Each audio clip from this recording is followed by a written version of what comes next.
दोस्तों नमस्कार।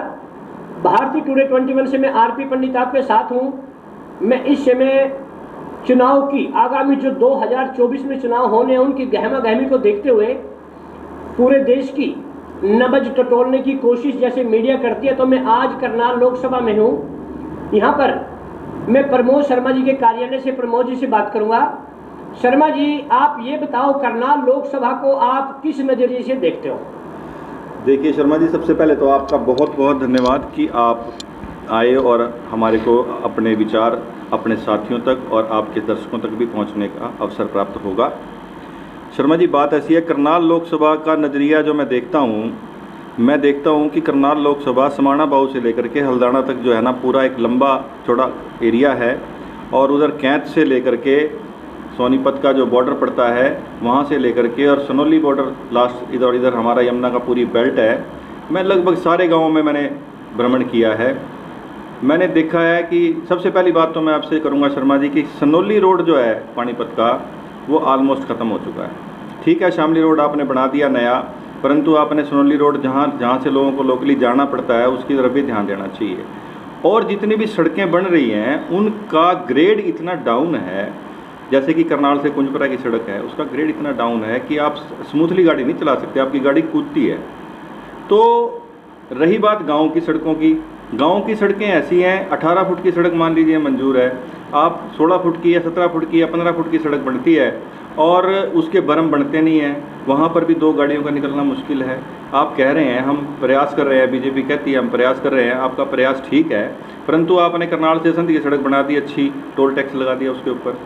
हम करनाल से दिल्ली जाना चाहते हैं, हमारे को रास्ते में 3 टोल टैक्स मिलते हैं, तो कैसे जाएंगे हम? तो जिस तरह से कांग्रेस पार्टी बार बार बेरोजगारी को लेकर बात करती है, अगर आपको मौका मिलता है तो रोजगार के लिए करनाल में आप किस तरह के मौके जनता को देना चाहोगे? देखिए, सबसे पहले तो शर्मा जी, रोज़गार चाहिए नौजवान को। हालांकि ऐसा नहीं है, आज की डेट में तो अधेड़ जो 40-45 साल का है वो भी बेरोजगार हो गया, परंतु रोज़गार कैसे मिलेगा? रोज़गार मिलेगा प्रोजेक्ट के माध्यम से, और प्रोजेक्ट सेंट्रल गवर्नमेंट के प्रोजेक्ट, बड़े बड़े प्रोजेक्ट मिल सकते हैं। हरियाणा सरकार अपने प्रोजेक्ट लगाती है, हरियाणा सरकार के पास कितनी नौकरियां हैं? 2-3 लाख नौकरियां होंगी हरियाणा सरकार के पास।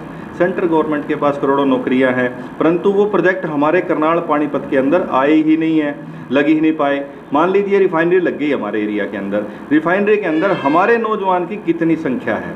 हमारा नौजवान वहाँ ठेके पे काम करता है, बाहर के जो साथी हैं वो वहाँ रोज़गार पे लगे हुए हैं। तो आप ये देखिए, हम ये चाहेंगे कि करनाल के अंदर सेंट्रल गवर्नमेंट के प्रोजेक्ट आएँ और सेंट्रल गवर्नमेंट के प्रोजेक्ट में हमारे नौजवान रोज़गार पे लगें, और जो प्रोजेक्ट यहाँ लगे हुए हैं सेंट्रल गवर्नमेंट के ऑलरेडी, उनमें हमारे लोगों की भागीदारी कैसे बढ़े, ये सबसे पहले ज़रूरी है। और अग्निवीर की योजना आने के बाद देखा आपने शर्मा जी की, अग्निवीर की योजना आने के पश्चात नौजवान का रुझान फौज के प्रति भी कम हो गया। तो इस तरह नौजवान का रुझान कम होगा तो नौजवान क्या करेगा? डोंकी के माध्यम से कूद करके अमेरिका जाएगा या किसी और देश में जाएगा। लाखों नौजवान यहाँ से जो है ना चले गए, इस बारे में सरकार कोई विचार नहीं करती। तो हमारी दृष्टिकोण तो यही होगा कि किसी भी माध्यम से, चाहे वो प्रोजेक्ट के माध्यम से, चाहे वो सरकारी नौकरियों के माध्यम से, चाहे प्राइवेट नौकरियों के माध्यम से, किसी भी तरीके से रोजगार मिलना चाहिए।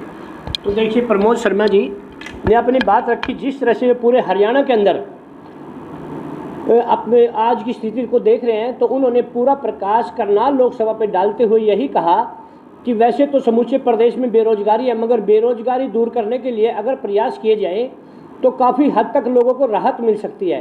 तो आगामी चुनाव में इनका यही नारा होगा कि हर हाथ को रोजगार मिले। तो इस पर शर्मा जी से दोबारा फिर हम किसी विषय पर बात करेंगे। तब तक के लिए जय हिंद, जय भारत। धन्यवाद।